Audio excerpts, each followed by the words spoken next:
The van's tires screeched as it tore through the rain-slicked streets of Chicago, my wrists burning against the zip ties cutting into my skin.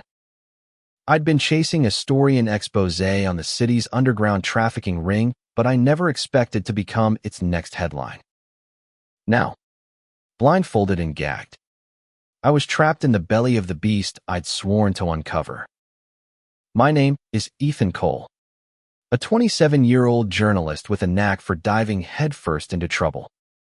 I'd spent months tracking whispers of a syndicate operating out of abandoned warehouses in the South Side, piecing together tips from scared informants and cryptic police reports. Tonight, I'd gotten too close. A source had promised me names, dates, proof, everything I needed to blow the lid off. But the meeting was a trap. 1 minute, I was waiting in a deserted alley. The next, rough hands yanked me into darkness. The van lurched, and my shoulder slammed against cold metal. Muffled voices argued up front, their words drowned by the pounding rain. My heart raced, but I forced myself to breathe, to think. I'd been in tight spots before, angry cops, shady fixers, but this was different. This was life or death. I tugged at the zip ties, wincing as they bit deeper. My phone, my recorder, my notebook gone. All I had was my will to survive and a stubborn streak that had gotten me this far. The van stopped abruptly, and the back door swung open. Cold air rushed in, carrying the stench of oil and decay. Someone grabbed my arm, dragging me out. My boots hit gravel, and the blindfold was ripped off. Blinking against the dim street lights, I saw a sprawling warehouse, its windows boarded, surrounded by rusted chain-link fences. 2 men flanked me, their faces hidden behind ski masks. One shoved me forward, his grip bruising. "Move," he growled, his voice low and guttural. I stumbled, my eyes scanning for anything to landmark. A weapon, a chance. The alley was narrow, lined with overflowing dumpsters and graffiti-smeared walls. No one would hear me scream here. No one would come. But then I heard a faint rustle, like boots scuffing gravel. My captors froze, their heads snapping toward the sound. A shadow moved in the darkness, swift and silent. Before I could process it, a figure lunged from the alley's mouth, tackling the man on my left. Chaos erupted. The second thug swung a fist, but the stranger was faster, dodging and landing a brutal punch that sent the man sprawling. "Run!" the stranger barked, his voice rough but steady. I didn't hesitate. Adrenaline surged, and I bolted toward the alley's end, my heart pounding in my ears. Behind me, grunts and the crack of fists on flesh echoed. I glanced back, catching a glimpse of my rescuer, a tall, broad-shouldered man with a scarred face, his movements precise, almost lethal. He was fighting for me, a stranger risking everything. I ducked behind a dumpster, gasping for breath. The fight ended as quickly as it began. One thug was out cold, the other groaning on the ground. The stranger approached, his dark eyes locking onto mine. Rain plastered his dark hair to his forehead, and a faint scar ran jagged across his cheek. He looked dangerous, but there was something else in his gaze, something soft, almost haunted. "You okay?" he asked, his voice quieter now, laced with concern. I nodded, too shaken to speak. He knelt, cutting the zip ties with a pocket knife. His hands were steady, but I noticed a tremor, like he was holding something back. "Who are you?" I managed, my voice hoarse. He hesitated, glancing at the unconscious men. "Name's Lucas. We need to move. They'll have backup." I followed him, My mind racing. Lucas. No last name. No explanation. Just a man who'd appeared out of nowhere to save me. As we slipped through the labyrinth of alleys, I couldn't shake the feeling that this was only the beginning. The rain kept falling, washing away the blood and the fear. But not the questions. Why had he risked his life for me? And what had I stumbled into that was worth killing for? We reached a rusted fire escape, and Lucas motioned for me to climb. My legs shook, but I hauled myself up, his hand steadying me when I faltered. At the top, we slipped into an abandoned loft, its windows cracked but offering shelter. The city sprawled below, a glittering maze of secrets. Lucas locked the door behind us, his movements tense, like he expected trouble to follow. "Sit," he said, pointing to a dusty couch. I obeyed, my body screaming from the ordeal. He grabbed a bottle of water from a duffel bag and tossed it to me. I drank greedily, studying him. He was older than me, maybe mid-30s, with a lean, muscular build that spoke of hard living. His jacket was worn, his boots scuffed, but there was a quiet intensity to him, like a storm held in check. "Why'd you help me?" I asked, wiping my mouth. "You don't even know me." Lucas leaned against the wall, crossing his arms. His eyes flickered with something unreadable pain. Maybe. Or guilt. "I know who they are," he said finally. "And I know what they do to people who get in their way." "You've dealt with them before," I said, piecing it together. He didn't answer, but the tightening of his jaw told me I was right. This wasn't just a random act of heroism. Lucas had a history with these people, and I'd just been pulled into it. "Ethan." "Right," he said, surprising me. I hadn't told him my name. "I've read your articles. You're good. Too good for your own sake."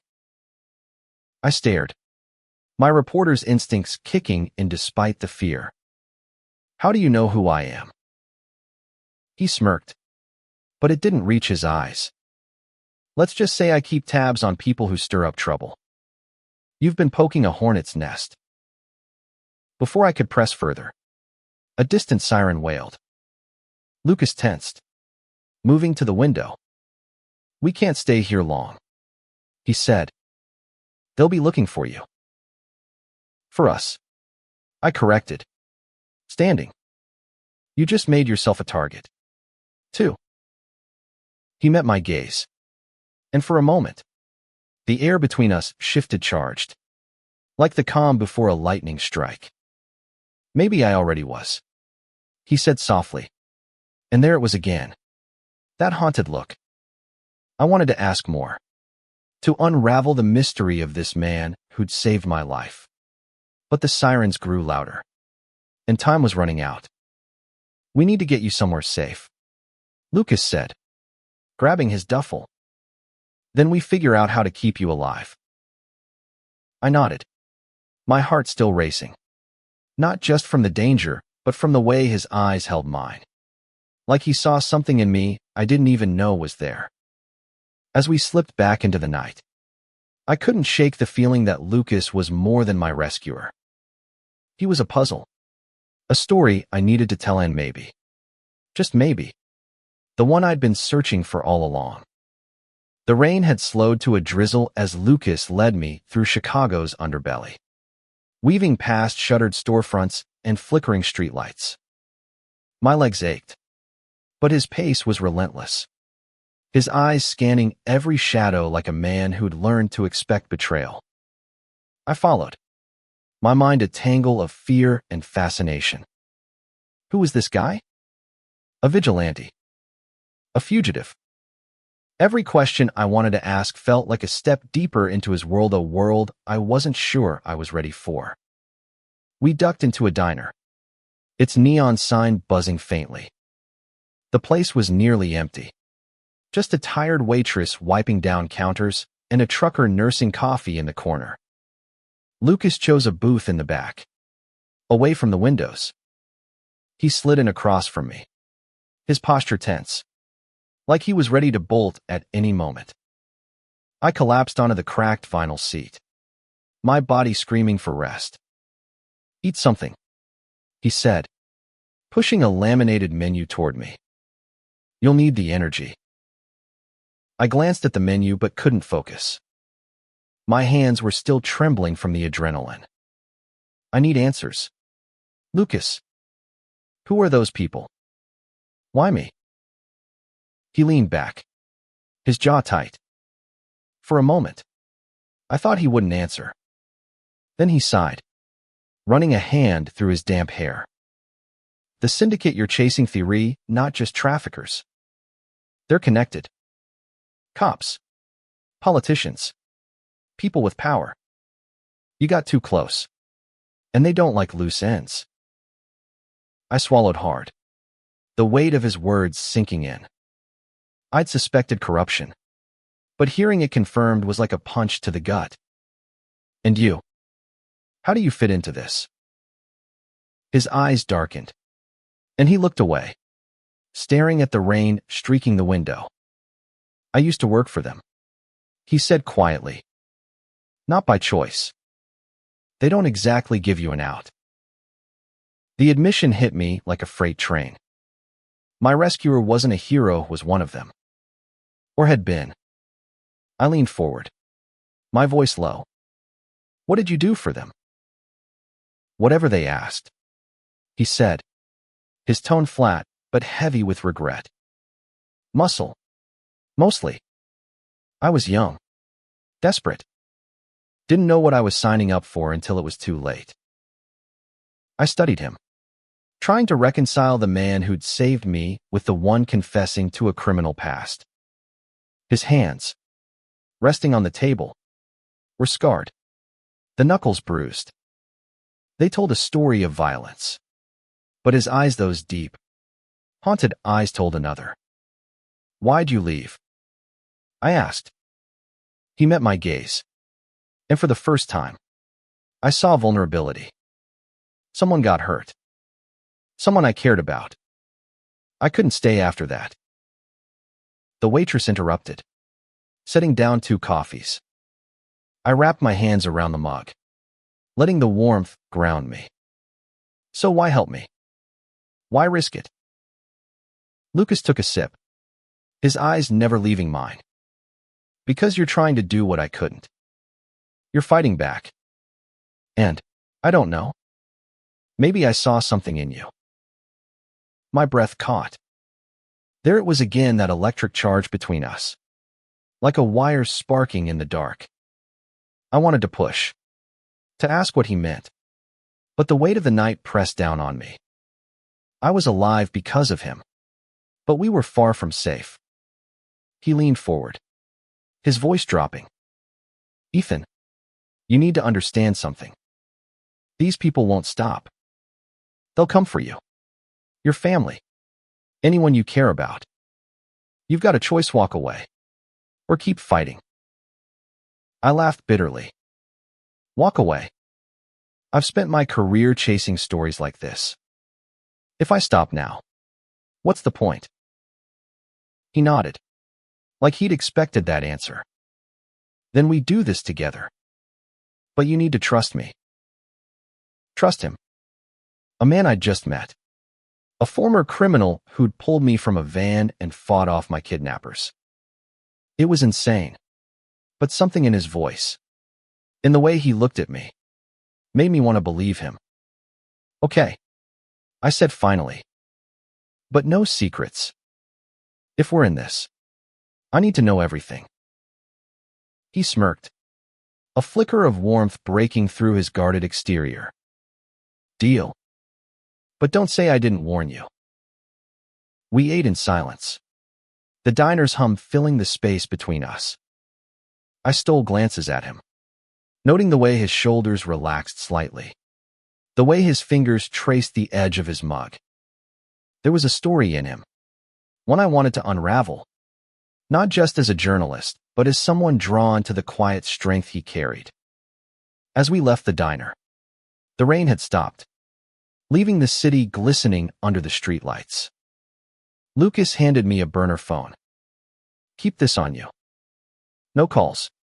No texts. Unless it's me. We'll lay low until I can figure out our next move." "Where are we going?" I asked, pocketing the phone. "Somewhere they won't look," he said, his voice firm but gentle. "A safe house, I know. It's not much, but it'll do." We walked through the night, the city alive around us. Every sound made me jump, a car backfiring, a dog barking, but Lucas was steady, an anchor in the chaos. As we turned down a quiet street, he brushed against me, his arm grazing mine. It was brief, accidental, but it sent a jolt through me. I glanced at him, but he kept his eyes forward, like he hadn't noticed. The safe house was a small apartment above a laundromat, its windows covered with faded curtains. Inside, it was sparsely mattress on the floor, a table with 2 chairs, a single lamp casting a warm glow. Lucas dropped his duffel and began checking the windows, his movements methodical. "Get some rest," he said, not looking at me. "Tomorrow's going to be a long day." I sank onto the mattress, exhaustion crashing over me. But as I lay there, listening to the hum of the dryers downstairs, I couldn't stop thinking about him. Lucas wasn't just my protector. He was a man carrying a past he couldn't outrun. And yet, he'd chosen to save me, to fight for me. I didn't know what it meant, but I knew one thing: I wasn't just running from danger anymore. I was running toward him. As sleep pulled me under, I heard Lucas's voice, low and steady, from across the room. "You're braver than you think, Ethan." It wasn't much, but it was enough to make my heart ache, to make me wonder what else he saw in me and what I was starting to see in him. Morning light filtered through the curtains, painting the safe house in muted gold. I woke to the smell of coffee and the sight of Lucas at the table, poring over a map of Chicago. His brow was furrowed, his scarred hand steady as he marked locations with a pen.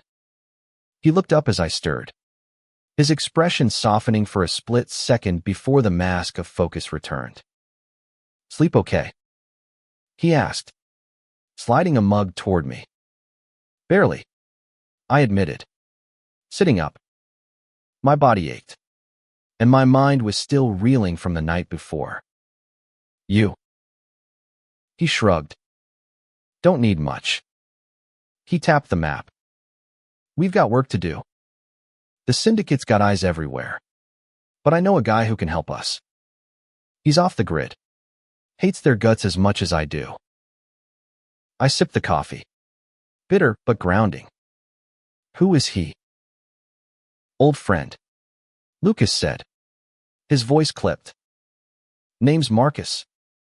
Used to run intel for them before he got out.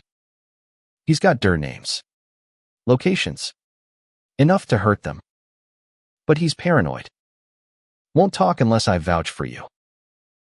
I nodded, sensing the weight of what he wasn't saying. Trust was a currency neither of us could afford to spend lightly. "How do we find him?" "He's in Gary, Indiana. About an hour's drive. We'll take my truck. Stay off main roads." He folded the map, his eyes meeting mine. "You sure you're ready for this? Once we go deeper, there's no turning back." I held his gaze, my resolve hardening. "I'm in. They tried to silence me. I'm not letting them win." A faint smile tugged at his lips, like he respected my stubbornness. "All right, Ethan. Let's move." The drive to Gary was tense, the truck rattling over potholed back roads. Lucas kept one hand on the wheel, the other resting on the gear shift. his knuckles white. I watched the city give way to industrial sprawl, smokestacks looming like silent sentinels. Every mile felt like a step further from safety, but also closer to answers. "Tell me about Marcus," I said, breaking the silence. Lucas kept his eyes on the road. "He's complicated. Smart as hell. But he's been burned too many times. He helped me get out, back when I thought I'd never escape. I owe him." There it was again, that glimpse into his past, raw and unguarded. I wanted to ask more, but the way his jaw tightened told me to wait. Instead, I studied him. The way the morning light caught the scar on his cheek. The way his hands gripped the wheel like it was the only thing keeping him steady. There was a story in every line of him, and I was starting to realize how much I wanted to know it.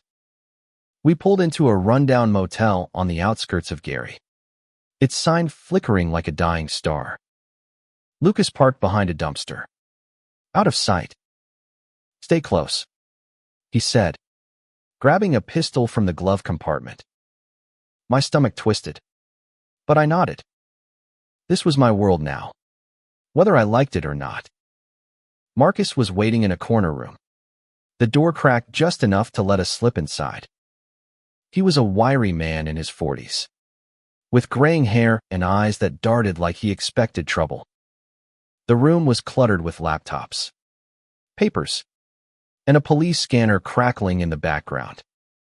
"Lucas," Marcus said, his voice gruff but warm.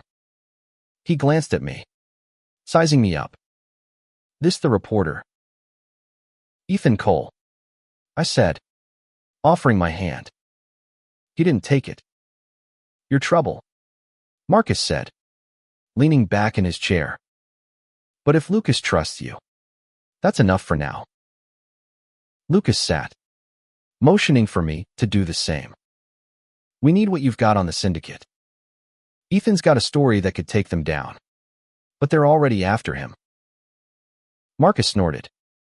"They're after everyone. You know how deep this goes." He slid a flash drive across the table. "This has names, bank accounts, shipping routes. Enough to make them bleed. But you use it. You're painting a target on your back. Both of you." I reached for the drive, but Lucas grabbed my wrist, his touch firm but not harsh. "Think about it, Ethan. This isn't just a story anymore. This is war." His hand lingered, and I felt that spark again, stronger this time. I pulled back, nodding. "I know, but I'm not stopping." Marcus watched us, a knowing glint in his eyes. "You two are going to be trouble," he muttered, almost to himself. We left with the flash drive and a warning to stay off the grid. As we drove back to Chicago, the weight of the information settled over me. This wasn't just about exposing corruption, Anna Maria. It was about survival, about fighting for something bigger than myself. And Lucas was part of it, whether he wanted to be or not. Back at the safe house, we spread the documents on the table, piecing together the syndicate's web. Names I recognized: city council members. A deputy chief stared back at me, their corruption laid bare. Lucas worked beside me, his focus intense. But every so often, our hands brushed, and I felt the air shift. "You ever think about getting out?" I asked, breaking the silence. "Starting over somewhere else?" He paused, his eyes distant. "Every day? But some things you can't outrun." I wanted to reach for him, to tell him he didn't have to carry it alone. But the words stuck in my throat. Instead, I leaned closer, our shoulders touching as we studied the papers. It was a small gesture, but it felt like a promise of trust, of something more. As night fell, Lucas stood, stretching. "Get some sleep. Tomorrow, We start planning how to use this. I nodded. But as he turned away, I caught his hand. Lucas, thank you. For everything. He looked down at our joined hands. His expression unreadable. Then he squeezed my fingers. Just once. Before letting go. Don't thank me yet. He said softly. We're not out of this. But as I lay down, the memory of his touch lingered. Warm and steady. I didn't know what was coming. But for the first time, I felt like I wasn't facing it alone. The next morning, the safe house felt smaller. The air thick with the weight of what we were about to do. Lucas was already up. His silhouette sharp against the dawn light as he checked his gun. The flash drive sat on the table. A tiny thing holding the power to upend lives including ours. I watched him. My chest tight with a mix of fear and something I couldn't name. Something that had been growing since he pulled me from that van. We need a plan, I said, joining him at the table. We can't just publish this and hope for the best. He nodded, his eyes scanning the papers we'd spread out last night. We won't.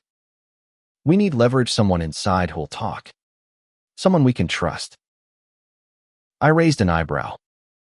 Trust. In this mess. He smirked, but it was strained. Point taken. But Marcus gave me a lead. A cop who's been feeding him intel. She's clean. Or as clean as it gets. Name's Detective Sarah Ruiz. The name rang a bell. I'd seen her quoted in articles about the syndicate. Always vague. Always careful. You sure about her? I asked. No. He admitted. But she's our best shot. If we can get her to back your story, it'll hit harder. We spent the morning strategizing, mapping out how to approach Ruiz without tipping off the syndicate. Lucas was methodical, his years of living in the shadows evident in every move. But I noticed the way he glanced at me when he thought I wasn't looking. The way his voice softened when he said my name. It was subtle, but it was there. And it made my heart race in a way I hadn't expected. By noon, we were on the move again, heading to a park where Ruiz had agreed to meet. The air was crisp, the city alive with joggers and dog walkers. A stark contrast to the danger we were walking into. Lucas stayed close, his presence a steady anchor. As we approached a bench by the lake, a woman in a leather jacket stood, her dark eyes sharp and wary. Cole? She asked, glancing between us. That's me, I said, offering a nod. This is Lucas. Ruiz studied him, her expression unreadable. I know who you are, she said, her tone clipped. Let's make this quick. We sat, and I laid out what we had: the flash drive, the names, the evidence. Her face didn't change, but I saw her fingers tighten around her coffee cup. You're playing with fire, she said finally. You publish this, they'll come for you. Hard. They already have, I said, my voice steady despite the fear clawing at me. I was in their van 2 nights ago. Lucas got me out. Her eyes flicked to him, a flicker of respect breaking through her guarded demeanor. You're in deep, aren't you? Lucas didn't flinch. Always have been. Ruiz leaned back, considering. I can't promise protection, but I can get this to people who'll listen. Feds. Maybe. But you need to lie low until it's out. No heroics. I nodded, but Lucas's silence was heavy. As we left the park, he grabbed my arm, pulling me aside. She's right, he said, his voice low. This is bigger than us. You need to think about what you're risking. I met his gaze, my pulse quickening. I'm not backing down. Lucas. Not now. His eyes searched mine, and for a moment, I thought he might argue. Instead, he nodded, his hand lingering on my arm. Then we do this together. All the way. The rest of the day was a blur of preparation. We returned to the safe house, drafting the article that would carry the weight of Marcus's evidence. I wrote with a fire I hadn't felt in years. Every word a weapon against the syndicate. Lucas read over my shoulder, offering suggestions, his presence steadying me when doubt crept in. As night fell, we took a break, sitting on the mattress with takeout containers scattered around us. The air was heavy, not just with the danger, but with something unspoken. I caught him watching me, his eyes soft in a way that made my chest ache. What? I asked, half laughing to break the tension. He shook his head, a small smile playing on his lips. You're something else, Ethan. Most people would have run by now. I shrugged, trying to play it off, but his words hit deep. Guess I'm too stubborn. Or too brave, he said quietly, and the way he looked at me like I was more than just a story, more than just a job made my breath catch. I leaned closer, the space between us shrinking. What about you? Why are you still here? He didn't answer right away. Instead, he reached out, his fingers brushing my cheek. Rough but gentle. Because you make me want to be better, he said, his voice barely above a whisper. My heart stopped. Before I could think, I closed the distance, my lips meeting his. The kiss was hesitant at first, testing, but then it deepened, raw and hungry, like we'd both been holding back too long. His hands found my waist, pulling me closer, and for a moment, the world, the syndicate, the danger, the story disappeared. When we pulled apart, breathless, his forehead rested against mine. We can't do this, he murmured, but his grip on me tightened, like he didn't believe his own words. Why not? I asked, my voice shaking. Because I'm no good for you, he said, his eyes dark with pain. I've got too much blood on my hands. I cupped his face, forcing him to look at me. You saved me. Lucas, you're not the man you were. He didn't respond, but the way he kissed me again, desperate and fierce, told me he wanted to believe it. As we lay together that night, the city humming outside, I knew we were on the edge of something bigger than either of us could control. But for the first time, I wasn't afraid, not with him beside me. The article was finished by dawn. 1,000 words of truth that could burn the syndicate to the ground. I sent it to my editor with a burner email, encrypted and untraceable, thanks to Marcus's instructions. Lucas watched me hit send, his expression a mix of pride and dread. We both knew what came next, the waiting, the fallout, the danger. We need to move, he said, already packing. They'll trace that email eventually. We can't stay here. I nodded, my stomach churning. The safe house had started to feel like a home, a fragile bubble where we could pretend the world wasn't closing in. But that kiss last night had changed everything. It wasn't just about the story Anna Maria, it was about us. About what we could be if we survived this. We hit the road again, this time heading to a cabin Marcus owned in Wisconsin, tucked deep in the woods.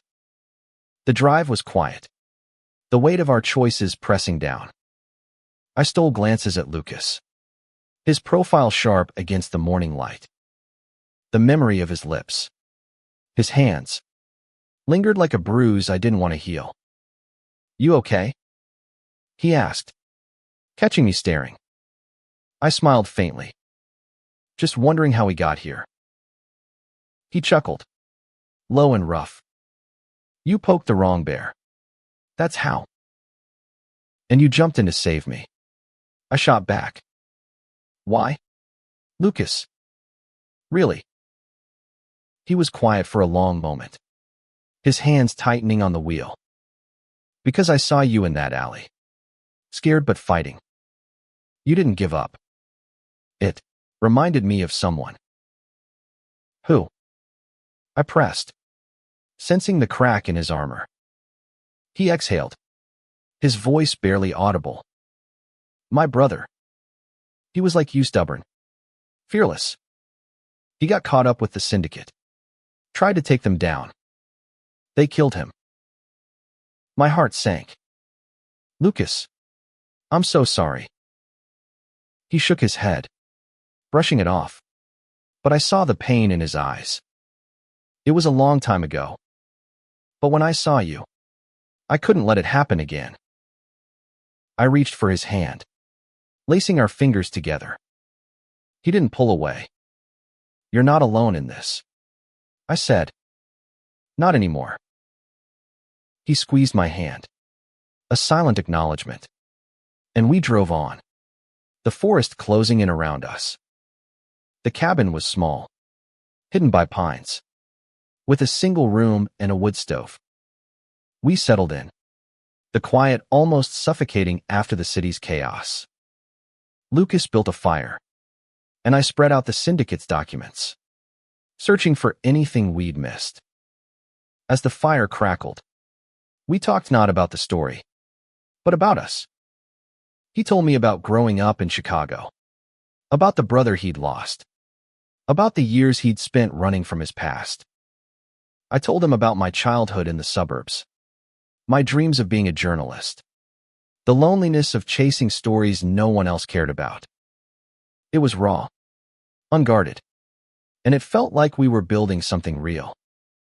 That night, we lay together on a blanket by the fire, the warmth wrapping around us. His arm was around me, his breath steady against my neck. Ethan, he murmured, his voice thick with emotion. If this goes wrong, I need you to promise me something. What? I asked, turning to face him. Live, he said simply. No matter what happens, you keep going. I swallowed hard, nodding. Only if you promise the same. He smiled, a rare, genuine smile that made my chest ache. Deal. But the peace didn't last. The next morning, my burner phone buzzed with a message from Ruiz, articles out. Feds are moving. Stay hidden. My heart raced with triumph. But Lucas's face darkened as he checked his own phone. Trouble, he said, showing me a text from Marcus.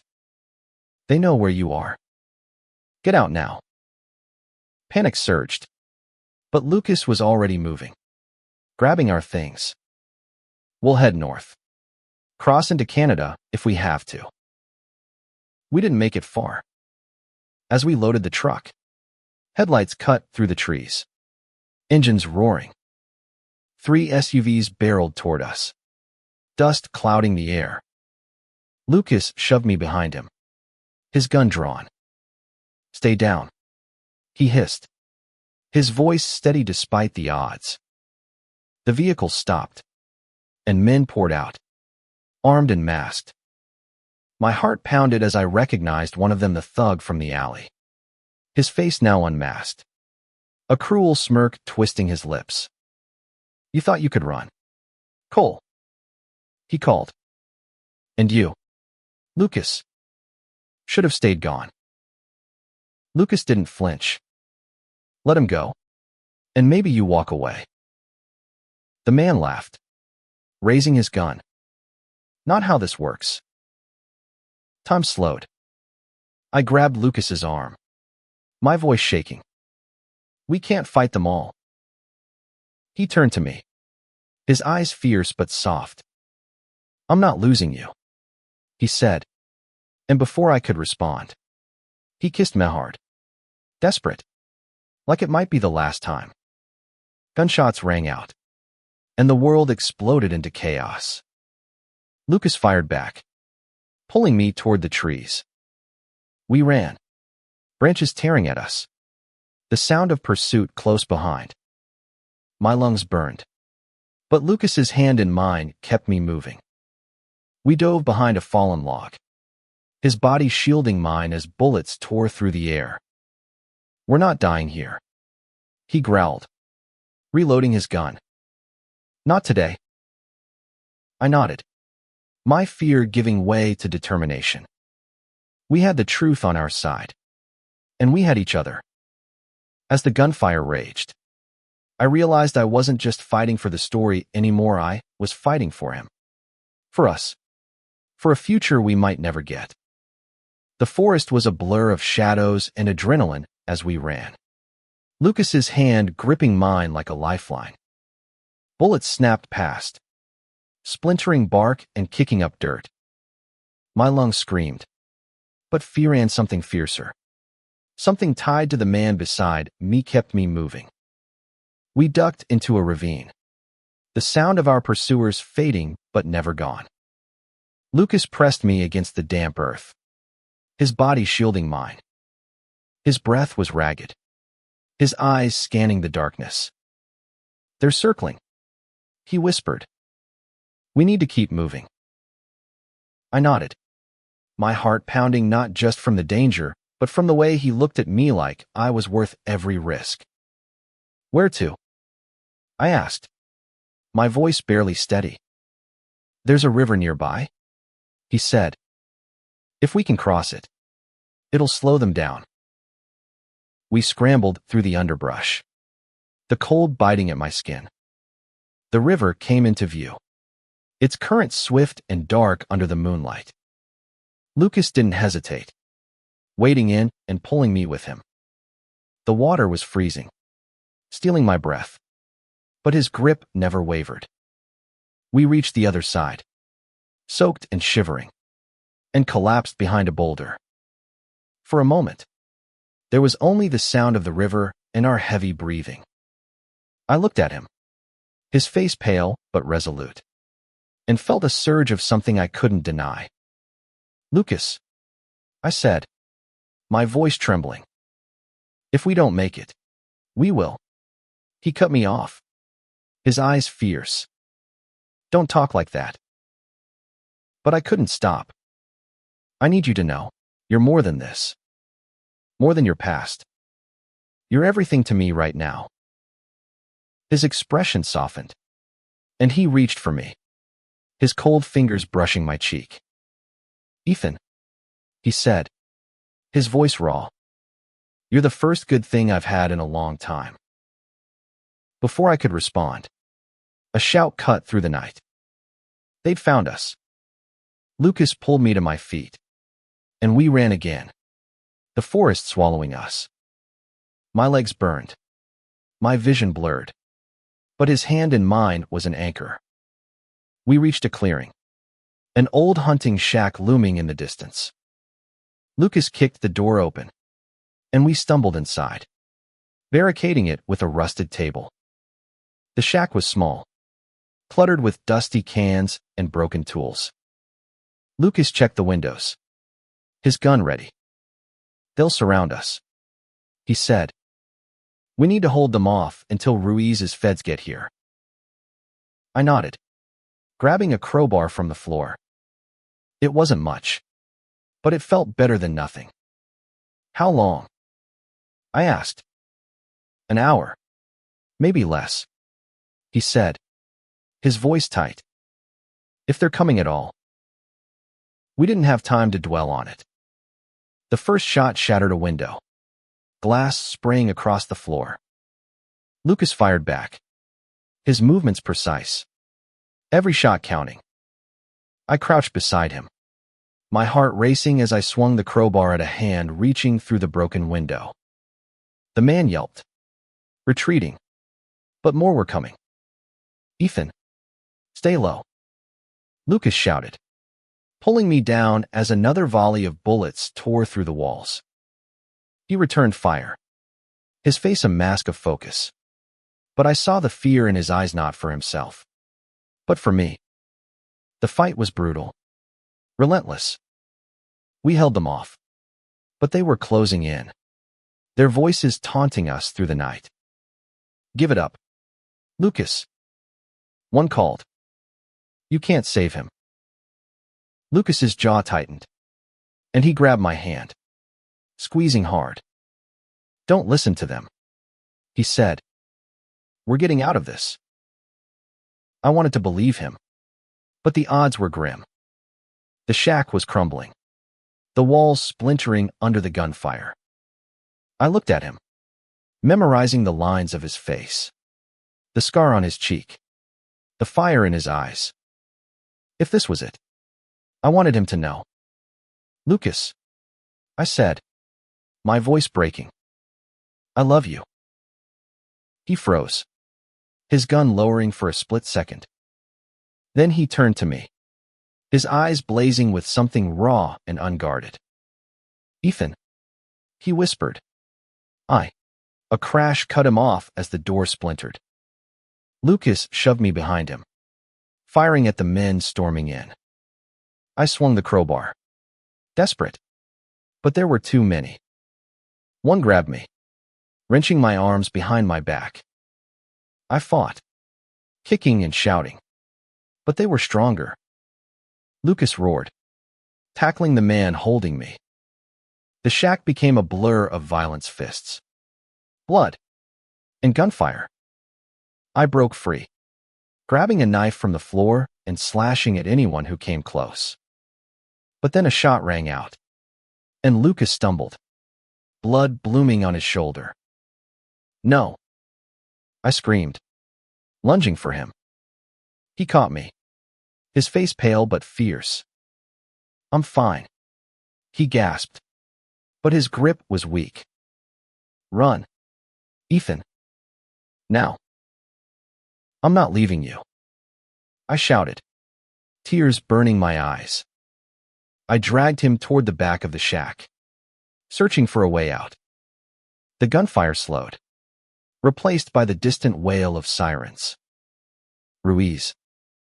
The feds were here. We stumbled outside, Lucas leaning heavily on me. The syndicate's men hesitated, caught off guard by the approaching lights. I half carried him into the trees, my heart pounding as I prayed we'd make it. His blood soaked my shirt, but he kept moving, his eyes locked on mine. "Stay with me," I begged, my voice choked. "Please." He managed a weak smile. "Not going anywhere," he whispered, and then his eyes fluttered closed. I held him, my world narrowing to the weight of him in my arms. The sound of his shallow breaths. The sirens grew louder, and I prayed they'd reach us in time. I'd found something worth fighting for, someone worth fighting for, and I wasn't letting go. The feds swarmed the clearing, their shouts and flashlights cutting through the chaos. I held Lucas, his blood warm against my hands, my voice hoarse as I screamed for help. A medic reached us, prying me away as they worked on him. I stood frozen, watching them stabilize him, my heart caught between hope and dread. He was alive, but barely. They loaded him into an ambulance, and I climbed in, refusing to leave his side. The ride to the hospital was a blur of sirens and medical jargon, my eyes fixed on Lucas's pale face. His hand was limp in mine, but I held on, willing him to stay with me. At the hospital, they rushed him into surgery, leaving me in a sterile waiting room, my clothes stained with his blood. Ruiz found me there, her face grim but kind. "He's tough," she said, sitting beside me. "He'll pull through." I nodded, too numb to speak. The article had hit the presses, and the syndicate was unraveling. Arrests were being made, names exposed. But none of it mattered if Lucas didn't make it. I buried my face in my hands, replaying every moment in the alley, The kiss. The way he'd fought for me. I'd told him I loved him, and he hadn't had the chance to say it back. Hours later, a doctor emerged, her expression guarded but hopeful. "He's stable," she said. "The bullet missed anything vital, but he's lost a lot of blood. He's asking for you." Relief flooded me, and I followed her to his room. Lucas was awake, propped up on pillows, his shoulder bandaged. He looked exhausted, but his eyes lit up when he saw me. "Ethan," he croaked, reaching for my hand. I took it, my throat tight. "You scared the hell out of me." He managed a weak laugh. "Sorry. Not exactly how I planned this." I sat beside him, my fingers tracing his. "You're alive. That's all that matters." He looked at me, his gaze soft but intense. "What you said, back there, did you mean it?" My heart skipped. "Every word," I said, my voice steady. "I love you, Lucas. I don't care about your past, or what comes next. I just know I want you in my life." He closed his eyes, a tear slipping down his cheek. "I love you too," he whispered, and it broke Minute with pain, but with a joy so fierce it hurt. I didn't think I could feel this again. Not after everything. I leaned in, kissing him gently, careful not to hurt him. "You're not alone anymore," I said against his lips. "We're in this together." He smiled, his hand tightening on mine. "Together," he echoed, and it felt like a vow. The next few days were a whirlwind. The syndicate's collapse dominated the news, my article at the center of it all. Ruiz kept us updated. Key players were in custody, and the feds were digging deeper, thanks to Marcus's evidence. But for me, the real story was Lucas, the man who'd risked everything to save me, who'd become my home in the chaos. We stayed in the hospital, talking for hours about nothing and everything. I learned about his childhood dreams, his regrets, the way he'd always wanted to see the ocean.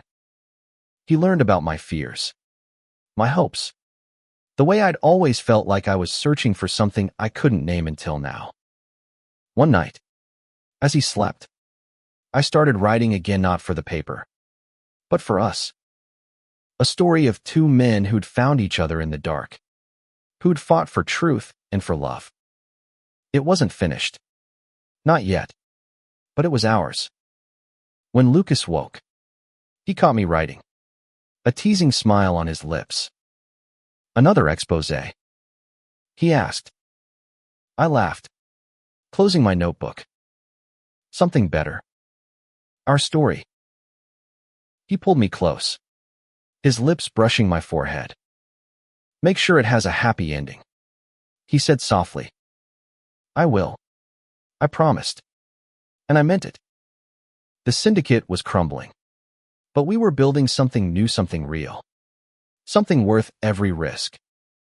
As we left the hospital a week later, Lucas leaning on me, the city felt different. The shadows were still there, but they didn't scare me anymore. With him by my side, I knew we could face anything. The future was uncertain, but it was ours, and that was enough.